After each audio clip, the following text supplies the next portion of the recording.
we let ISIS take this position. It was Hillary Clinton that she should get an award from them as the founder of ISIS. That's what it was. He is becoming ISIS's best recruiter. They are going to people showing videos of Donald Trump insulting Islam and Muslims in order to recruit more radical jihadists. ISIS is honoring President Obama. He is the founder of ISIS. He's the founder of ISIS, okay? He's the founder. He founded ISIS. And I would say the co-founder would be crooked Hillary Clinton. Co-founder, crooked Hillary Clinton. As I've said before, this aspect of our strategy was moving too slowly, but the fall of Ramadi has galvanized the Iraqi government. So with the additional steps I ordered last month, we're speeding up training of ISIL forces, including volunteers from Sunni tribes in Anbar province.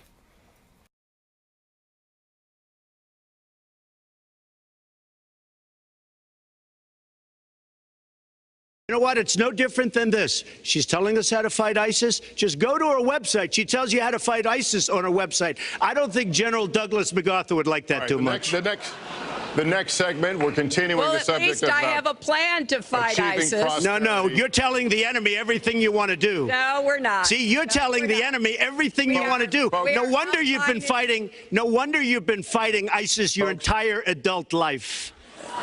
Folks, go to the fact checkers. Get folks, to work. You are unpacking a lot here. Look, Putin, from everything I see, has no respect for this person. Well, that's because he'd rather have a puppet as president of the United States. No puppet. And it's pretty clear. You're the puppet. It's pretty clear you won't admit that the Russians have engaged in cyber attacks against the United States of America, that you encouraged espionage against our people, that you are willing to spout the Putin line, sign up for his wish list, break up NATO, do whatever he wants to do, and that you continue to get help from him because he has a very clear favorite in this race.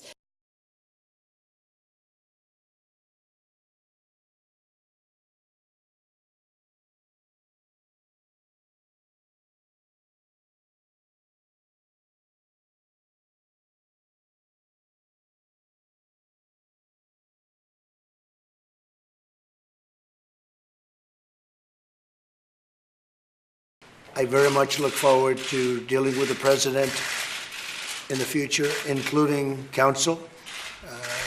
He explained some of the difficulties, some of the high-flying assets, and some of the really great things that have been achieved.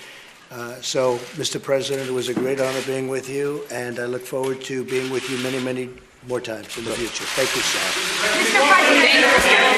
Thank you, everybody. We are not going to be taking any questions. Thank you, guys. Thank you. Here's a good rule. Don't answer the questions when they just start. It's always the last one. Come on, guys. Yeah, come on, guys.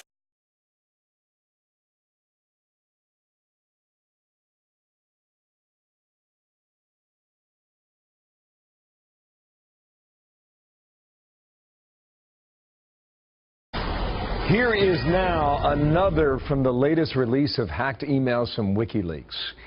Hillary Clinton from August of 2014 claiming two U.S. allies, Saudi Arabia and Qatar, were funding and supporting ISIS. Quote, saying in part to an email to President Obama's then counsel John Podesta, "We need to use our diplomatic and more traditional intelligence assets to bring pressure on the governments of Qatar and Saudi Arabia, which are providing clandestine financial and logistic support to ISIL and other radical Sunni groups in the region," end quote.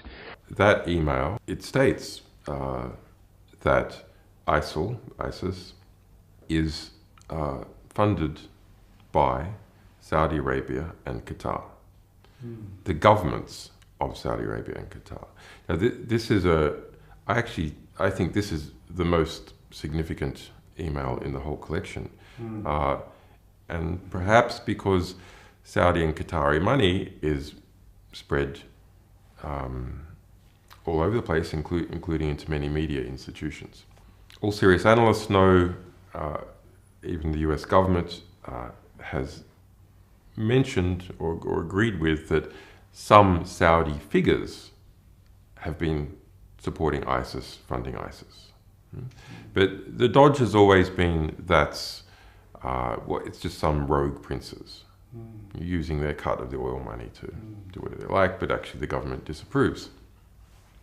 But that email says that no, it is the governments of Saudi and the government and Qatar that have been funding ISIS. New revelations today in the latest leaked Hillary Clinton emails released by WikiLeaks.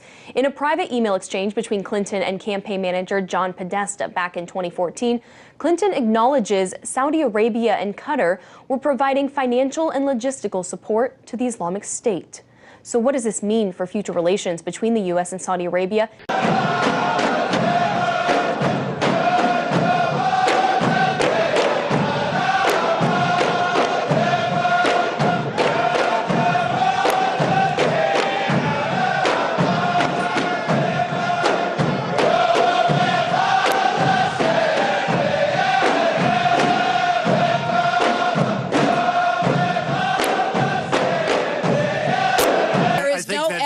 But there is a lot of evidence about the very good work and it's a and criminal the high enterprise, ranking that and the so many people know it. It's a criminal enterprise. Saudi Arabia giving $25 million, Qatar, all of these countries.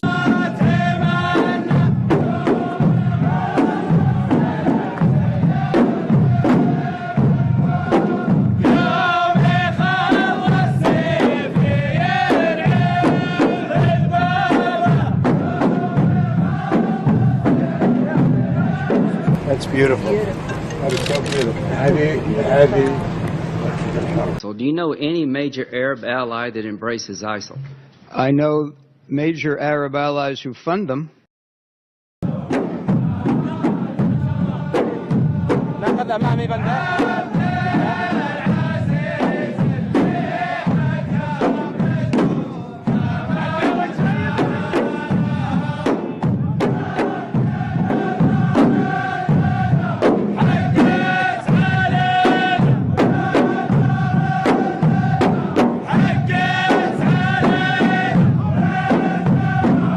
King Salman also presented Trump with a gilded necklace and medal. But today's real business was the signing of a $110 billion arms deal between the two countries. Tremendous investments into the United States, and our military community is very happy, and we want to thank you and Saudi Arabia. But hundreds of billions of dollars of investments into the United States and jobs, jobs, jobs. The deal aims to bring American-made ships, planes, and bombs to Saudi Arabia, which can bolster the country's efforts to fight terror in the Middle East and counterbalance rival Iran's nuclear ambitions. كانوا يعطونا ايه مصاري، يعني كانوا غالينا بالمصاري وسلاح وسيارات وشو ما بدكم نجيب لكم. من وين الفلوس من داعش؟ من السعودية ومن تركيا كان يجينا من داعش. وكل السلاح وكل كله يجي من الخارج يجينا دعم سلاح وفلوس كل شيء يعني. تحبون السعودية؟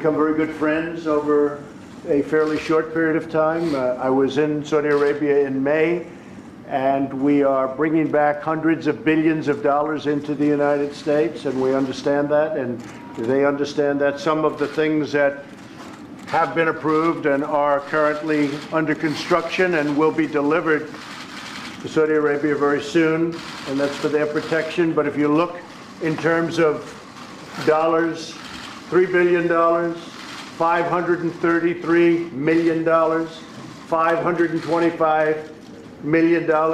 That's peanuts for you. Should have increased it. Some of the things that we're now working on, thanks, and that have been ordered and will shortly be started in construction and delivered. THAAD system, $13 billion. The C-130 airplanes, the Hercules, great plane, $3.8 billion. The Bradley vehicles, that's the tanks, $1.2 billion. And the P-8 Poseidons, $1.4 billion. And what it does is it really means many, many jobs. We're talking about over 40,000 jobs. We really have a great friendship, a great relationship. I would really have to say the relationship was, to put it mildly, very, very strained during the Obama administration. And the relationship now is probably as good as it's really ever been. We're good friends over a fairly short period of time. I was in also defense. We're talking about defense, and we're working very hard with Saudi Arabia, and they're also footing a big part of the bill for defense, the whole Middle East. We know what's happened in the Middle East, and it has not been a pretty picture for the United States or for anybody. And we are far worse off now than we were 15 years ago. 15 years ago, we didn't have people coming around. I mean, the whole thing. And in all fairness, we went after Iraq. They did not knock down the World Trade Center, okay? It wasn't the Iraqis that knocked down the World Trade Center. You will find out who really knocked down the World Trade Center, because they have papers in there that are very secret. You may find it's the Saudis, okay? But you will find out. But it wasn't Iraq. Let's play some video, if we could, please, of a pretty stunning moment.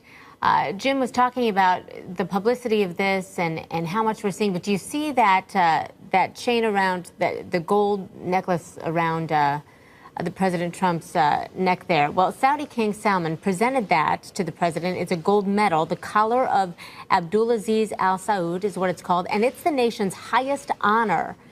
I want to ask you, Anuche, what do you make of, what is the symbolism there? What is the intention as he gives him that honor? Because already what we are seeing, the grandeur of this welcome, is so different from what we've seen with past presidents.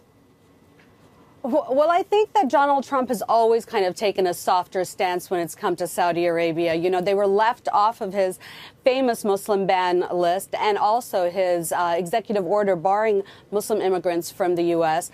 And, you know, despite Saudi Arabia being one of the greatest exporters of radical Islam, Donald Trump has always taken a softer stance on them. And let's not forget, there's a $109 billion arms deal also on the table that he has to seal with the Saudis. And, you know, it's really interesting because in many ways there couldn't be a better time for Donald Trump to kind of be out of Washington and escape the siege-like atmosphere he's facing here back at home and be in Saudi Arabia. But at the same time, this really ambitious trip is full of diplomatic landmines. And I really think his first diplomatic blunder has the potential to start off in Saudi, in Riyadh. Spy have been caught in the U.S. in the last decade, most notably the so-called dancing Israelis who were arrested shortly after 9/11.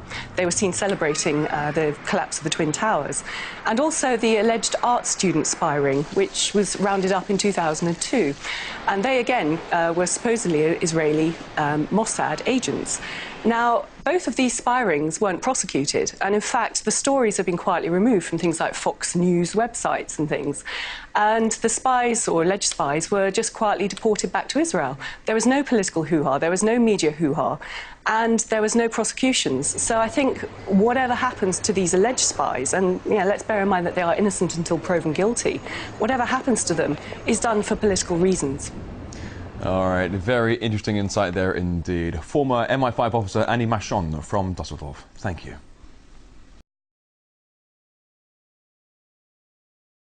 Now, just a few moments ago, Donald Trump passed through here, so we had a minute to talk with him. Let's roll that tape. You can see what he had to say. Well, I've never seen anything like it. I've seen two huge 110-story buildings that are reduced to rubble. Thousands and thousands of lives. I just got to see something that I've never seen before. I have hundreds of men inside working right now, and we're bringing down another 125 in a little while. And they've never done work like this before. And they're hardworking people, but they've never seen anything like it, and they've never done work like this before. It's terrible. Tell me what it's like at Ground Zero. Tell me about the workers that you saw and what they're doing there.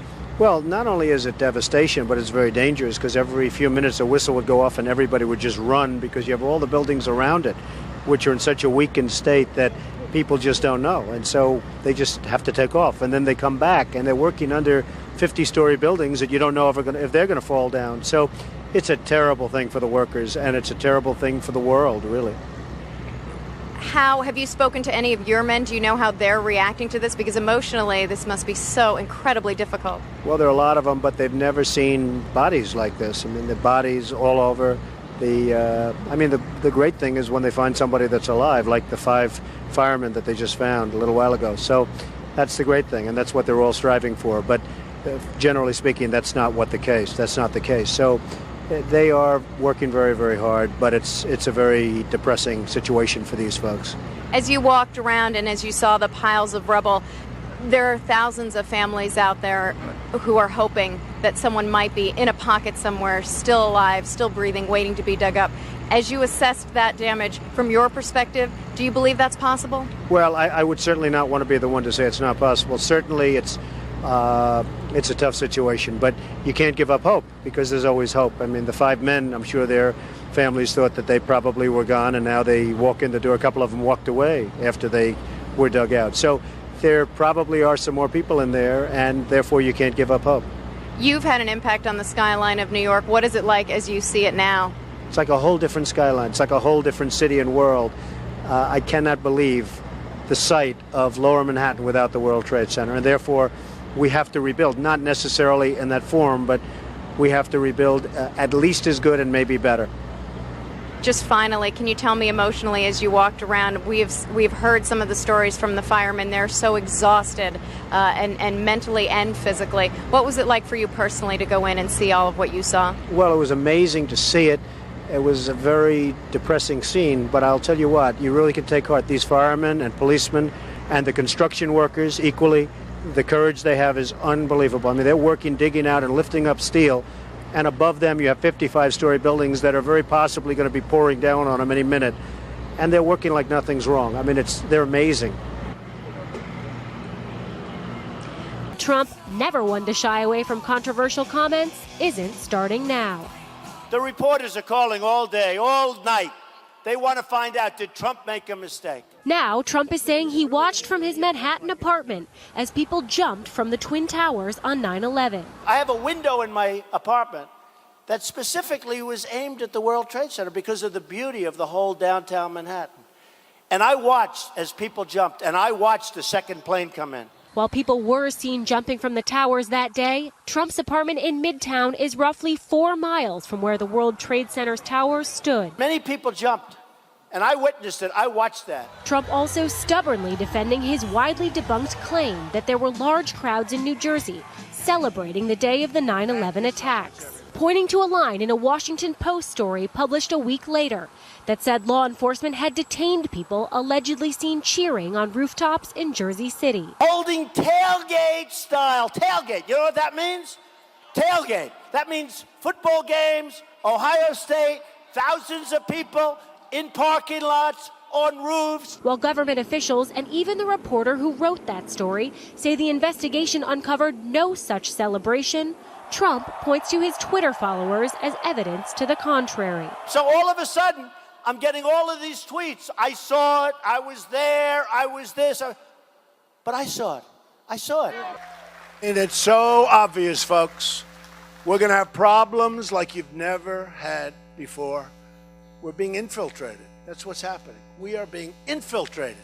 And it's going to happen. Just like I was right about Brussels. Just like I was right about take the oil.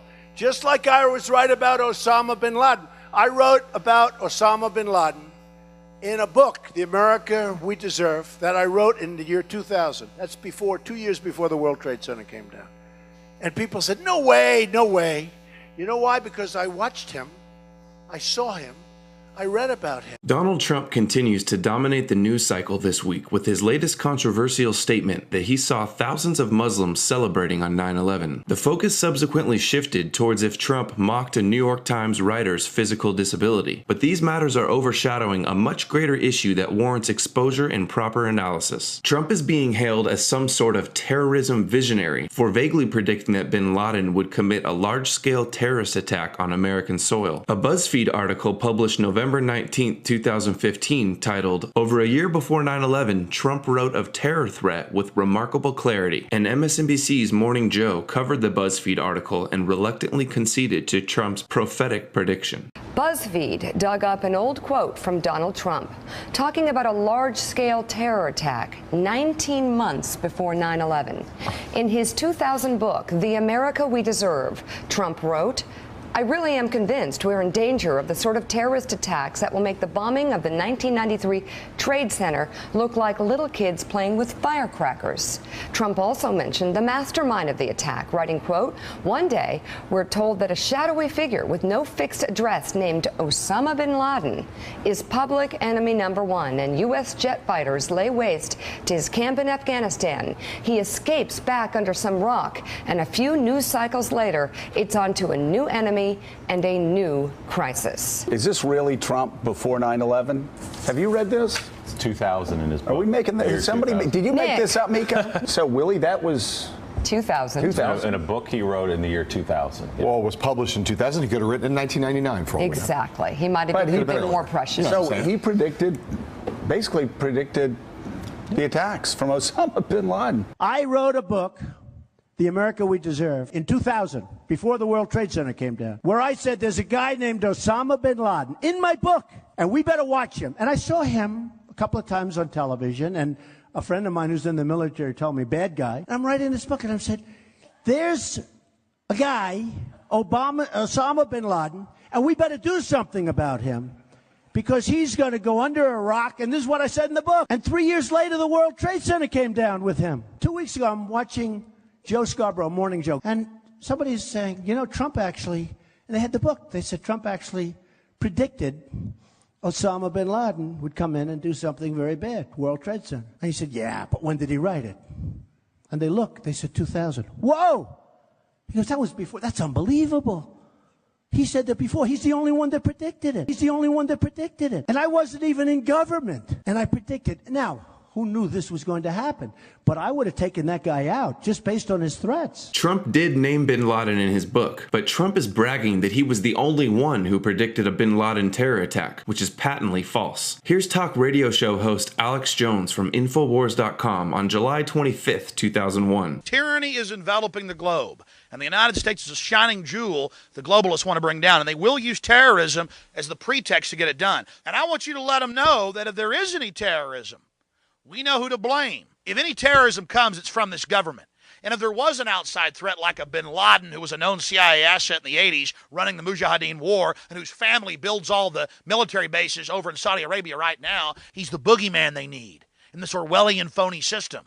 If you do it, we're going to blame you because we know who's up to it. Or if you let some terrorist group do it, like the World Trade Center, we know who to blame. And you could save the planet. I'm calling it Operation Expose the Government Terror. We're aware of who the terrorists are if you pull this. This can stop this Hitlerian Reichstag event. And here's Behold a Pale Horse author Bill Cooper's comments from June 28, 2001. Whatever is going to happen that they're going to blame on Osama bin Laden, don't you even believe it. The truth is that Alex Jones and Bill Cooper also foretold a massive impending terrorist attack, except they were more accurate with their analysis. They predicted the event would be an inside job, false flag, psyop, carried out by criminals in the United States and allied governments. They warned their listeners that the staged terror attack would be blamed on the government's go-to comic book bad guy, Boogeyman, Osama bin Laden, and used as a pretext for a heightened security state and indefinite war on terror. The real story here isn't that Trump is bragging about his terrorism insights. We know bragging is just something Trump does. I'm really rich. I'm really smart. The real story is that the liberal media, MSNBC and BuzzFeed, are uncharacteristically praising Trump, their political opposition, for his 9/11 foresight, while Alex Jones and Bill Cooper have never received any mainstream recognition recognition for theirs. Could it be because Trump's prediction perpetuates the myth that bin Laden was responsible for the attacks? The media is crediting Trump for his remarkable clarity about bin Laden, but the facts clearly demonstrate that bin Laden was not the terrorist mastermind behind the horrific crimes of 9/11. The truth is that bin Laden repeatedly denied involvement. Afghanistan's ruling Taliban movement on Tuesday said that Osama bin Laden, they are closely allied with him, was not responsible for the attacks on the United States. What happened in the United States, according to the Taliban, was not a job of ordinary people. It could have been the work of governments. Osama bin Laden cannot do this kind of work. Neither can we. Osama bin Laden, #1 on everybody's most wanted list in the world today, he's saying that once again that he did not do it. Don't hold him responsible. He's not guilty. The infamous bin Laden confession tape was found by international interpreters to be intentionally mistranslated to appear as if bin Laden had prior knowledge. Bin Laden's son says that the bin Laden tapes allegedly proving his guilt were, quote, copies of his father. Something very strange make you feel difficult to believe this is the same person, he's your father, or the same person he is not some other person. Maybe they make copy of my father and say he said this or he said that. The government promised proof of bin Laden's guilt, but it never materialized. Will you release publicly a white paper which links him and his organization to this attack to put people at ease? Yeah, we are hard at work bringing all the information together, intelligence information, law enforcement information, and I think in the near future we'll be able to put out a paper, a document that will describe quite clearly the evidence that we have. No, I think that there was just a misinterpretation of the exact words the Secretary used on the Sunday shows. I'm not aware of anybody who said white paper, and the Secretary didn't say anything about a white paper yesterday. You know, you're talking about actions in other parts of the world, and certainly you want the support of as many people around the world as possible. You know, I guess it seems as though you're asking everyone to trust you. And the Taliban repeatedly offered to hand bin Laden over to the U.S. if they were provided with any evidence of his involvement. If anybody can give us some kind of evidence, we will resolve this problem. But so far we have not been given any kind of evidence that shows that bin Laden is actually a terrorist. Bush's response to the Taliban's request for evidence can be found in a Guardian article titled "Bush Rejects Taliban Offer to Hand Bin Laden Over," published the 14th of October 2001, where Bush said, quote, "There's no need to discuss innocence or guilt. We know he's guilty. It's non-negotiable." Interesting that Bush was so sure of bin Laden's guilt only a month after the attacks. Today, the government's official stance is that bin Laden wasn't involved in the planning of the attacks. Osama bin Laden is the mastermind of 9/11. No, Khalid Sheikh Mohammed was the mastermind of 9/11, and he's sitting in jail right now.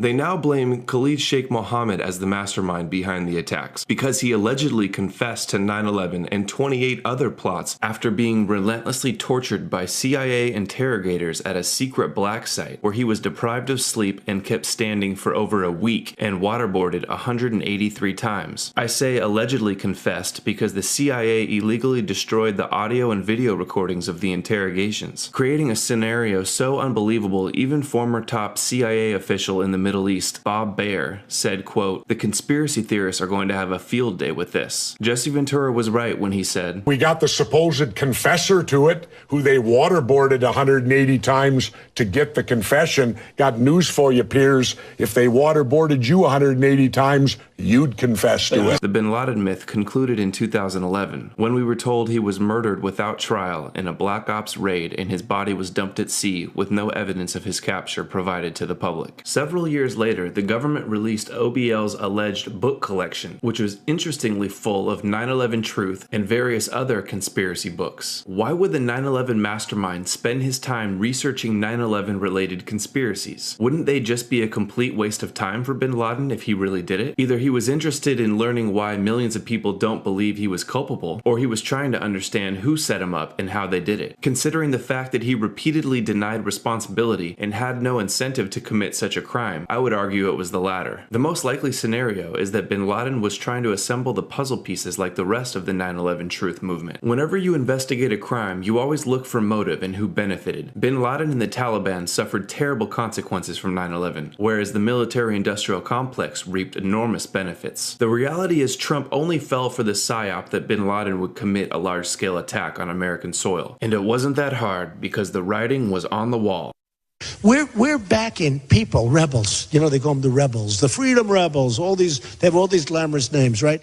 We have been in there for 15 years, and we are far worse off now than we were 15 years ago.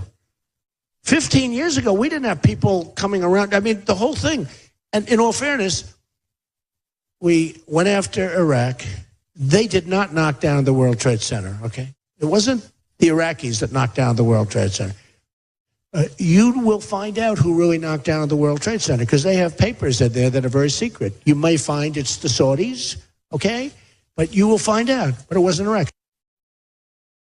Israel's former Prime Minister, Benjamin Netanyahu, would boldly state that we are benefiting from one thing, and that is the attack on the Twin Towers and Pentagon. The United States has wholeheartedly supported essentially state-sponsored terrorism, both domestically in Israel and as part of Israel's foreign policy. The American relationship with Israel is the root cause of most of the problems the United States is facing around the world today. Well, I would say this, that there's one big elephant in the living room. It's never asked about. People don't like to put it on any video or anything like that. But it is the relationship between the United States of America and the State of Israel. It's the fly in the ointment. It's gotten us into a peck of trouble in the Middle East. It is my honor to introduce the front runner for the Republican presidential nomination, a captain of industry, investor, author, public personality, a mensch with a lot of chutzpah. Ladies and gentlemen, Donald Trump.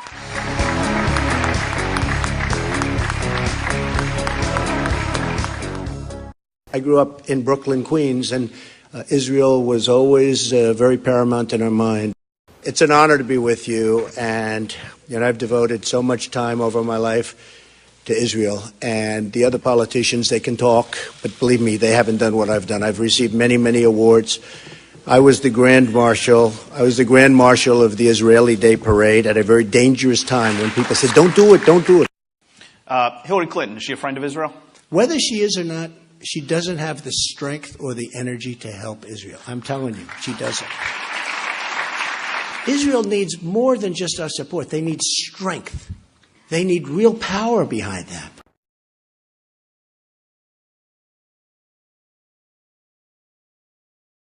I know Bibi very well. In fact, he asked me if I'd do a commercial for him. I think I'm the only so-called celebrity that did a commercial for him. And, and it was a nice commercial and everything else, and I hope he's going to do great, and I think he's going to do great. My name is Donald Trump, and I'm a big fan of Israel. And frankly, a strong prime minister is a strong Israel. And you truly have a great prime minister. In Benjamin Netanyahu, there's nobody like him. Israel's former Prime Minister, Benjamin Netanyahu, would boldly state that we are benefiting from one thing, and that is the attack on the Twin Towers and Pentagon. The United States has wholeheartedly supported essentially state-sponsored terrorism, both domestically in Israel and as part of Israel's foreign policy. The American relationship with Israel is the root cause of most of the problems the United States is facing around the world today. We have been in there for 15 years, and we are far worse off now than we were 15 years ago. 15 years ago, we didn't have people coming around. I mean, the whole thing. And in all fairness, we went after Iraq. They did not knock down the World Trade Center, okay? It wasn't the Iraqis that knocked down the World Trade Center. You will find out who really knocked down the World Trade Center because they have papers in there that are very secret. You may find it's the Saudis, okay? But you will find out. But it wasn't Iraq. Israel's former Prime Minister, Benjamin Netanyahu, would boldly state that we are benefiting from one thing, and that is the attack on the Twin Towers and Pentagon. My name is Donald Trump, and I'm a big fan of Israel. And frankly, a strong prime minister is a strong Israel. And you truly have a great prime minister. completely shocked. Unbelievable.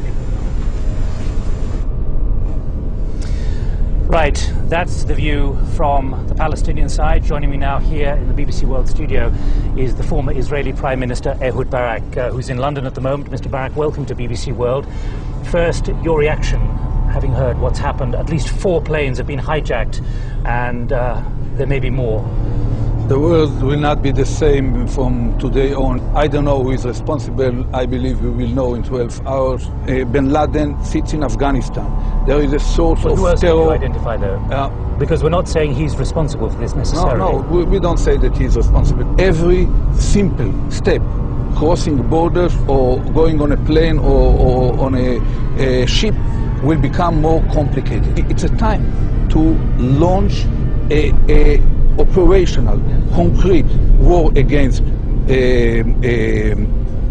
terror, even if it takes certain pains from the routine activities of our normal society. This is the time to deploy a globally concerted effort led by the United States, the UK, Europe, and Russia against all sources of terror. Consistently, along 6 or 10 years, Iran, Iraq, Libya, North Korea, this is the only way. Without this clarity of purpose, there will be no world order, no world order possible.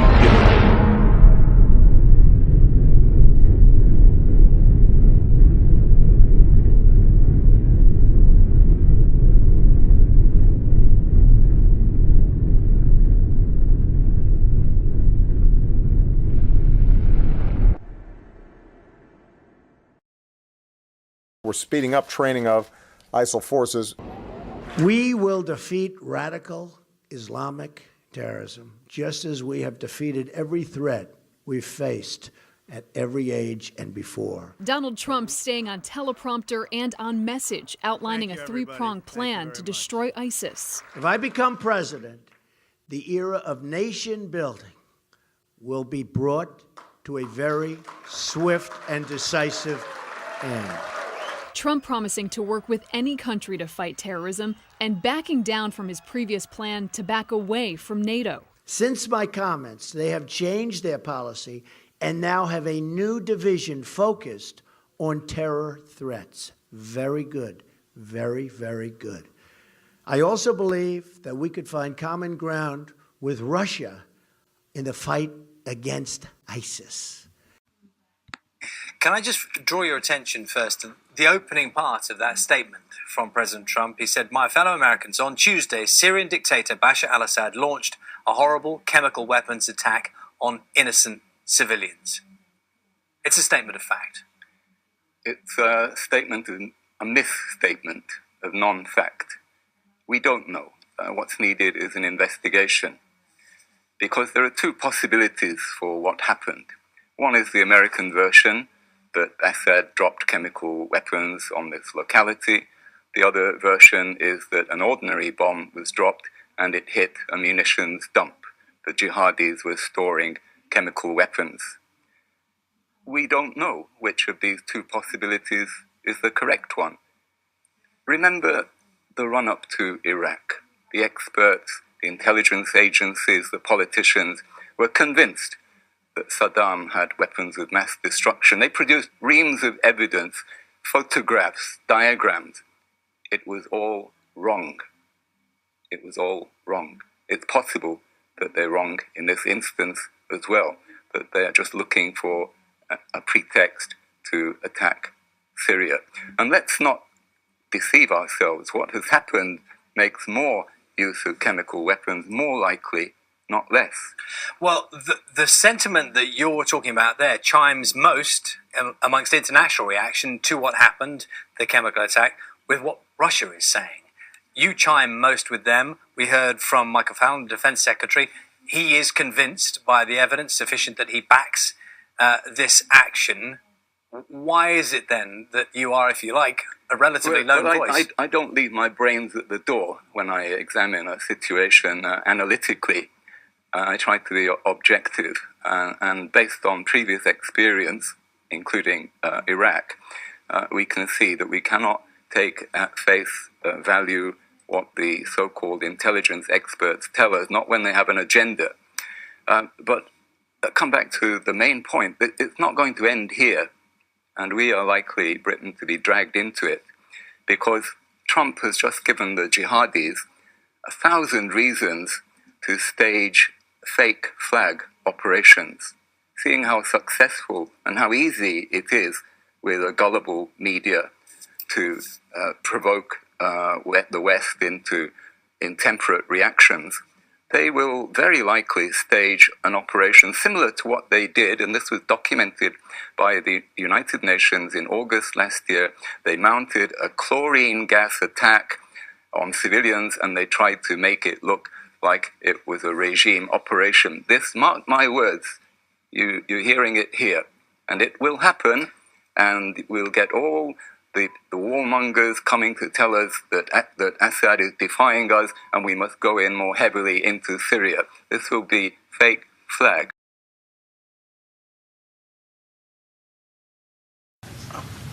I frankly think that crisis initiation is really tough. And it's very hard for me to see how the United States president can get us to war with Iran. Which leads me to conclude that if, in fact, compromise is not coming, that the traditional way of America gets to war is what would be best for U.S. interests. Some people might think that Mr. Roosevelt wanted to get us into World War II, as David mentioned. You may recall we had to wait for Pearl Harbor. Some people might think Mr. Wilson wanted to get us into World War I. You may recall he had to wait for the Lusitania episode. Some people might think that Mr. Johnson wanted to send troops to Vietnam. You may recall we had to wait for the Gulf of Tonkin episode. We didn't go to war with Spain until the until the Maine exploded. And may I point out that Mr. Lincoln did not feel he could call out the Federal Army until Fort Sumter was attacked, which is why he ordered the commander at Fort Sumter to do exactly that thing which the South Carolinians had said would cause an attack. So if, in fact, the Iranians aren't going to compromise, it would be best if somebody else started the war. One can combine other means of pressure with sanctions. I mentioned that explosion on August 17th. We could step up the pressure. I mean, look, people, Iranian submarines periodically go down. Someday one of them might not come up. Who would know why? We can do a variety of things if we wish to increase the pressure. I'm not advocating that, but I'm just suggesting that this is not a either-or proposition. Of, it's just sanctions has to succeed or other things. We are in the game of using covert means against the Iranians. We could get nastier at that. One thing I see out there just happened today in Tehran. They're burning down the Saudi embassy. You see that. Now, what that is Iran wants to take over Saudi Arabia. They always have. They want the oil, okay? They've always wanted that. They have a bunch of dishonest people. They've created ISIS. Hillary Clinton created ISIS with Obama. Created with Obama. For more on the president's first trip abroad, we're joined tonight by former U.S. diplomat Jim Jatras. Jim, nice to have you with us tonight. What's your read on this trip? I mean, it looks like the president's trying to engage Arab leadership to really get them involved in the fight against ISIS. What's your take on it? He is, and Ed, you know I'm a strong Trump supporter, but I think the whole thrust of this trip is very misguided. This would have been a great first trip for Hillary Clinton if she'd won the election. To talk in Saudi Arabia about cooperation against terrorism would be like going to Berlin in 1942 to talk about cooperation against genocide. Saudi Arabia is the epicenter of global jihad, global terrorism, Wahhabist ideology, funding and arming of terrorists. The notion that you can blame the Iranians and the Houthis in Yemen or the Syrian government for ISIS, Al-Qaeda, all the terrorist groups in Syria, who's funding them? Who's arming them? Saudi Arabia is. So it's amazing what a $110 billion arms deal will get you from the President of the United States. Some kind words? Possibly, and I think this also reflects some of the advice he's getting from General McMaster, General Mattis. On the arms deal, look, of course, he wants to bring back our manufacturing base. I suppose that's one way to do it, but I don't think that's what he really was projecting to the American people during the campaign. Is he naive to Middle East policy and Middle East happenings? You know, Ed, whenever the mainstream media is neutral toward Trump or even starts to praise him like they did after the cruise missile attack on Syria, my spidey sense goes up that something is going wrong. I think to some extent he's taking the path of least resistance, where he knows he can get positive coverage by following the script of the things he ran against during the campaign. And I think it partly reflects how much under fire he was when he left on the trip of the whole Russia thing, the special counsel and so forth. Do you think his harsh words, or should I say stern encouragement to the Arab leaders, is going to have an impact at all? Frankly, I don't think so. Look, there really were two speeches he gave in Saudi Arabia. The first part, frankly, was not that bad when he talked about rooting out terrorism, getting them out of your places of worship and so forth. That was not a bad speech. But then when he got to the second half, we talked about all the weapons we're going to give you, and Iran is the problem. It was a completely different speech, and I think in some ways contradictory to the thrust of the first part of the speech. First president to the West Wall, what kind of impact is that going to have in our relationship with Israel? I don't think much, although it's being reported by some outlets as saying this is a change in U.S. policy. Dateline Jerusalem, Israel, his first trip of a sitting president to the occupied territories. Does this mean American recognition of Israeli annexation? I don't think it really means that, but it's going to be spun that way. There was no mention of a two-state solution. What do you make of that? I don't make much of it. Trump has gone back and forth on that, and frankly, I know Americans like to have solutions to problems. I don't think Trump is going to be any closer to a solution to the Israeli-Palestinian issue than any other president has been. So what does all this wonderful talk between the United States and Israel mean when it comes to possible more involvement by the United States in the Middle East? What I think means is two things. One is there was one common word between Saudi Arabia and the visit in Israel, and that's Iran. More militancy, more confrontation of Iran in the name of fighting terrorism, against which Iran is fighting. And I think it also means shelving what looked like we were getting to when Mr. Lavrov and Mr. Kislyak went to the White House, cooperation with the Russians to end the Syrian war and do what Trump said he wanted to do, defeat the radical Islamic terrorism. Okay, Jim Jatras, good to have you with us tonight. Thanks, Jim.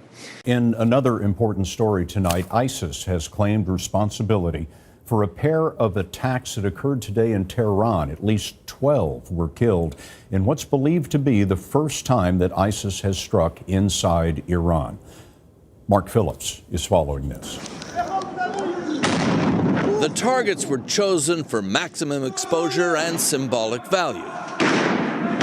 Two suicide bombers, one said to be a woman, at one of Iran's most revered places, the mausoleum for the leader of the 1979 revolution, Ayatollah Khomeini. And an assault on the Iranian parliament, where at least one of the attackers got as far as the 4th floor before blowing themselves up. ISIS not only claimed responsibility, it released video from inside the building while the operation was still underway. According to Iranian sources, it took 5 hours for all the attackers to be killed. The attacks were another example of how ISIS, while being driven from its remaining strongholds in Syria and Iraq, is lashing out at its enemies where they live. Across the Great Islamic Divide, Sunni ISIS has been a historic foe of Shia Iran. Tehran today, London, Paris, Manchester in the past weeks. As it fights for its diminishing heartland, ISIS has vowed it will strike its enemies at home. It may be a desperate tactic, Scott, but it continues to claim victims. Mark Phillips in our London newsroom. Mark, thank you. Gunfire and smoke from the bursts erupt from high windows at the Parliament building in Tehran. Security forces rush to the scene. As they position themselves with guns pointed upward, terrorists have stormed the building. A battle is underway inside. At the same time, 15 miles away, more carnage. A suicide bomber detonates a vest at the Ayatollah Khomeini mausoleum. Iranian intelligence says it thwarted a third possible assault, but this was still one of the worst terror attacks in Iran since the 1979 revolution. At least a dozen people killed in both locations. Iranian officials say their security forces killed 4 attackers who may have been dressed as women. ISIS is claiming responsibility and has released video, which we're not showing, from inside the Parliament building. This frame grab appears to show one of the victims. CNN cannot independently verify ISIS's claim, But the ISIS MO has increasingly been coordinated urban attacks with small arms and suicide bombs. And a U.S. intelligence official tells CNN Iran has been at the top of ISIS's enemy list. Iran and ISIS are on opposite sides in the Syrian war. Iran is Shia, while ISIS is Sunni. In a way, it's sort of a miracle that Iran hasn't been attacked by them until now. Make no mistake, ISIS has always been committed to a genocidal project against all Shia Muslims. Iran's Revolutionary Guard issued a statement implying its rival, Saudi Arabia, is linked to the attacks. They have no evidence, and they always blame the Saudis or the Americans. So far, no reply from the Saudis. A key question tonight, how will Iran respond to this carnage in the heart of its capital? It's likely that Iran will use this attack as a pretext to continue its support for the Assad regime in Syria, for Shia militias in Iraq and Houthis in Yemen. But the reality is enlisting the support of Shiite radicals like Hezbollah to kill Sunni radicals like ISIS tends to exacerbate the problem of extremism. It doesn't decrease it. Iran is, of course, the victim of today's attacks, but is considered itself to be one of the worst state sponsors of terrorism by the United States. In fact, the worst still. Nevertheless, the State Department today expressed condolences to the victims in Iran and condemned the attack. Still, analysts say if you're looking for Iran and the U.S. to unite against ISIS, don't hold your breath. President Trump, just a short time ago, issued a statement sympathizing with the victims, but also saying, quote, states that sponsor terrorism risk falling victim to the evil they promote. Iran has evidence that Washington is providing direct support to Islamic State. That's the claim made by the Deputy Chief of the Staff of the Iranian Army. It comes in the wake of 2 terror attacks in Tehran last week, both claimed by ISIL, but Iran says they were only possible because of Saudi and U.S. support for the group.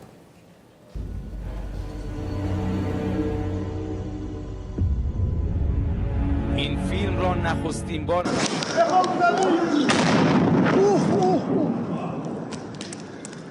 انتحاری بود انتحاری بود حرامزاده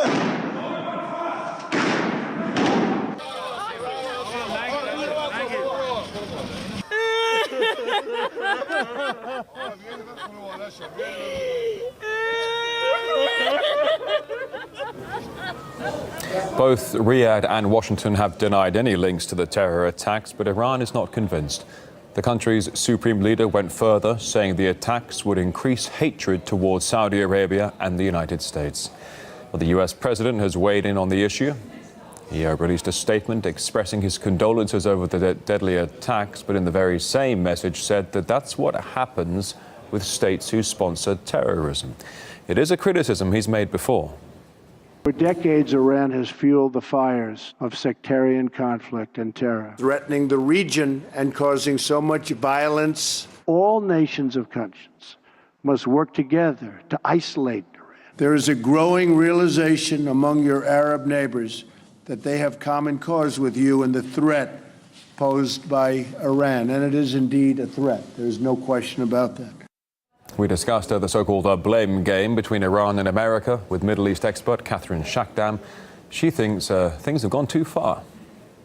This kind of narrative, this kind of rhetoric is actually very detrimental to peace and a warming up of diplomatic ties because, of course, it's directly positioning the U.S. government against the Iranian people, not just the Iranian government. And I think it's going to be difficult now to have the U.S. and Iran to have a constructive relationship moving forward because there's a great deal of mistrust. It's going to be very difficult to build bridges. And I think that a lot of efforts would need to be spent towards kind of not rebuilding, but at least going back to where Iran and the U.S. were when they just signed the nuclear deal. So it's going to be very difficult to go back to this time of hope where people were thinking that maybe it would get better now. So it's very difficult at this time. With the U.S. tackling both the Korean crisis and threatening to scrap the Iran nuclear deal, President Trump has now decided to lump together his 2 adversaries by accusing Tehran of supporting Pyongyang. I believe they're funding North Korea. I believe they're trading with North Korea. I believe they're doing things with North Korea that is totally inappropriate. In Trump's eyes, Iran is teaming up with another archenemy of the United States. But hey, there's no challenge that Trump can't overcome. I think that the president is the one that's keeping the world from chaos. The truth is, this coming week, Donald Trump is expected to take a major step to quashing the game-changing nuclear deal reached with Tehran. That's despite the fact that Iran has been playing by the rules. The UN nuclear agency, the EU, and the Trump administration itself have all confirmed the country is playing ball and sticking to the agreement. Washington has been trying for months to confuse the matter by adding a bit of doublespeak. We have agreed on the fact that Iran is in technical compliance of the nuclear deal. The nuclear deal. The agreement is delivering. They are in technical compliance. No violations of the nuclear arrangement. I'm all for agreements, but that was a bad one. They have not lived up to the spirit of their agreement. They are not living up to the spirit of their agreement. But that attempt left a couple of questions hanging in the air. How do you determine if the spirit of a deal is being violated, and is that reason enough to back out? So, unsurprisingly, that approach wasn't quite cutting it. And perhaps that's why Trump's latest strategy involved adding another international troublemaker, Pyongyang, to the mix. The aggressive rhetoric between North Korea and the White House has put the possibility of nuclear war on everyone's minds. And with no solution to that in sight, we are now also facing the possible consequences of dismantling the nuclear deal with Iran. On Friday, Trump met with top military officials, reportedly addressing the agreement, and left everyone uncomfortable with an impromptu and rather ominous message. Could be very calm before the storm. What storm, Mr. President? You'll find out. The world is perplexed by what that could possibly mean, but we think we have a pretty good idea. Storm Donald is already making landfall. Batten down the hatches. So if Donald Trump does go ahead and decertify the nuclear deal, it could lead to new U.S. sanctions against Tehran. And there are reports they could target Iran's key security force, that of the Revolutionary Guard, by designating it as a terrorist group. But the force's commander has already hit back, warning it will respond by equating the Pentagon to ISIL. Iran's president also standing firm against the U.S. rhetoric, adding that Trump will be unable to reverse the nuclear agreement no matter how hard he tries. Under the nuclear deal, we have achieved benefits that are irreversible.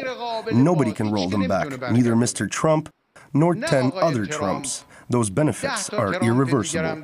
Mr. Trump is a very unpredictable person, but all indications seem to show that that's what he is going to do. And if he does decertify the agreement, basically it will show the international community that the United States is an untrustworthy country, and it's not a country that you can negotiate with. And I think the same is true with any country that wants or is even contemplating negotiating with the United States.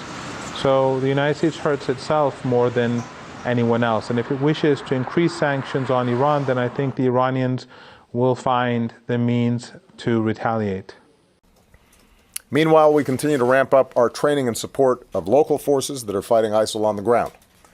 As I've said before, this aspect of our strategy was moving too slowly, but the fall of Ramadi has galvanized the Iraqi government. So with the additional steps I ordered last month, we're speeding up training of ISIL forces, including volunteers from Sunni tribes in Anbar province. More Sunni volunteers are coming forward.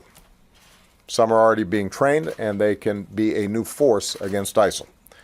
Mr. President, like the tweet that you had this morning about are we living in Nazi Germany, what were you driving at there? What are you trying to tell the country? I think it was disgraceful that the intelligence agencies allowed any information that turned out to be so false and fake out. I think it's a disgrace. And I say that, and that's something that Nazi Germany would have done and did do. I think it's a disgrace. That information that was false and fake and never happened got released to the public. As far as BuzzFeed, which is a failing pile of garbage, writing it, I think they're going to suffer the consequences. They already are. And as far as CNN going out of their way to build it up, and by the way, we just found out I was coming down. Michael Cohen, Michael Cohen is a very talented lawyer, he's a good lawyer in my firm. It was just reported that it wasn't this Michael Cohen they were talking about. So all night long, it's Michael Cohen. I said, I want to see your passport. He brings his passport to my office. I say, hey, wait a minute, he didn't leave the country. He wasn't out of the country. Michael Cohen of the Trump Organization was in Prague. It turned out to be a different Michael Cohen. It's a disgrace what took place. It's a disgrace. And I think they ought to apologize to start with Michael Cohen. Sir, since you're attacking us, can you give us a question? Mr. President-elect. Go ahead. Mr. President-elect, since you are attacking our news organization, can you give us a chance? Your organization. You are attacking our news organization. Can you give us a chance to ask a question, sir? Go ahead. Sir, can you state, Mr. President-elect, can you state categorically, Mr. President-elect, can you give us a question? You're attacking us. Can you give us a question? Don't be rude. Can you give us a question? I'm not going to give you a question. Can you state categorically? You are fake news. Sir, go ahead. Can you state categorically that nobody... No, Mr. President-elect, that's not appropriate. President Obama went too far with the sanctions he put on Russia after the hacking.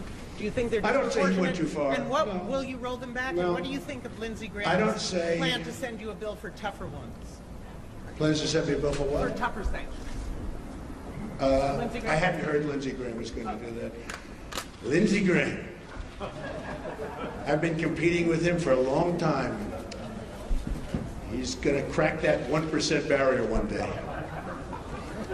I didn't realize Lindsey Graham's still at it.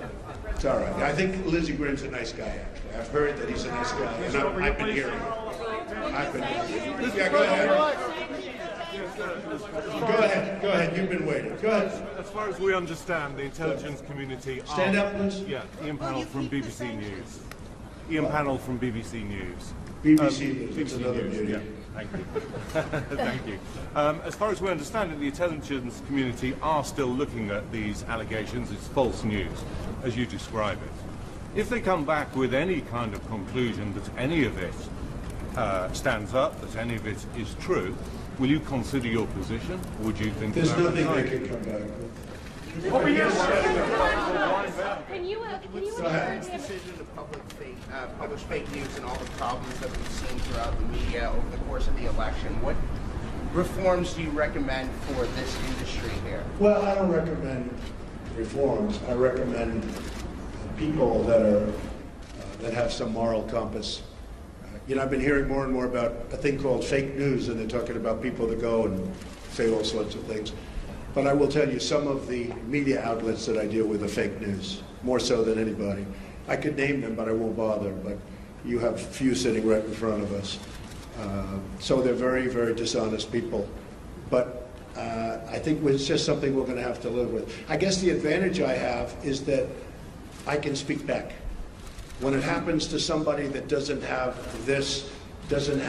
that kind of a megaphone, they can't speak back. It's a very sad thing. I've seen people destroyed. I've seen people absolutely destroyed. And I think it's very unfair. So all I can ask for is honest reporters, yes. You're fired. Sir, you did not answer. Sir, you did not answer whether any of your associates were in contact with the Russians. Sir, you did not answer. You did not answer whether any of your associates were in contact with the Russians. Can you categorically deny that did not happen, sir? Can you categorically deny that did not happen, sir? Sean, he was attacking our news organization. He did not answer. He said no. Okay. He did not answer. You have so many dishonest reporters. Bunch of phony lowlifes. The world's most dishonest people. The candidate who declared war on the media. We have to fight the media. Mr. President, will you stop calling us the enemy of the people, sir? Obviously, 56%. Even White House counselor Kellyanne Conway, who is rarely rendered speechless, declined to answer the question from CNN's Abby Phillip. Is it time for the president to stop calling journalists the enemy of the people? The president says... Thank you. Look at all those fake newsers back there. Look at all. That's a lot. It's a critical question for the White House, as the president has repeatedly labeled the press the enemy of the people from early on in his administration. A few days ago, I called the fake news the enemy of the people, and they are. They are the enemy of the people. To just this week. The enemy of the people, I call them. As we found at his rally on Monday, his supporters are often swept up in the moment. Can you give us a question? Can you, not going to give you a can question. can you state categorically? You are fake news. Sir, Go ahead. can you state categorically that nobody... No, Mr. President-elect, that's not appropriate. The fake news. They tell you fake news. It's fake news. Fake news. Fake news. Fake news. Fake news. Fake news. Fake news. Fake news. Fake news. Fake news. Fake news. Fake news. Fake news. Fake news. It's fake. Fake news. Fake news. Fake news. Fake news, folks. A lot of fake. It's fake. Fake news. Fake news. Fake news. Not fake news. You're fake news. Fake news. We don't want fake news. And by the way, not everybody is fake news. Every single person sitting in this room is now fake news. But we don't want fake news. I'm not finished fake news. I'm not going to give you fake news. Don't be fake news. So I don't know what you're reading, but I guess that would be another example of, as you say, fake news. Fake news. Fake news. Fake news. Fake news. It's all fake. Fake news, though. Very fake. This is fake news put out by fake news. Fake news is trying to say good things about fake news. A few days ago, fake news called and they said 9 fake news will have confirmed. And I said, give me a break. Fake news doesn't fake news. Fake news. Fake news. Fake news. Fake news. A little bit of fake news. By fake news. Fake news. There's a lot of fake news. You mean fake news? Somebody was standing in front of fake news for an hour and a half. Fake news. Fake news. It's all fake news. I can just fake news. Thank you. Fake news. Fake news. Fake news. Never underestimate fake news.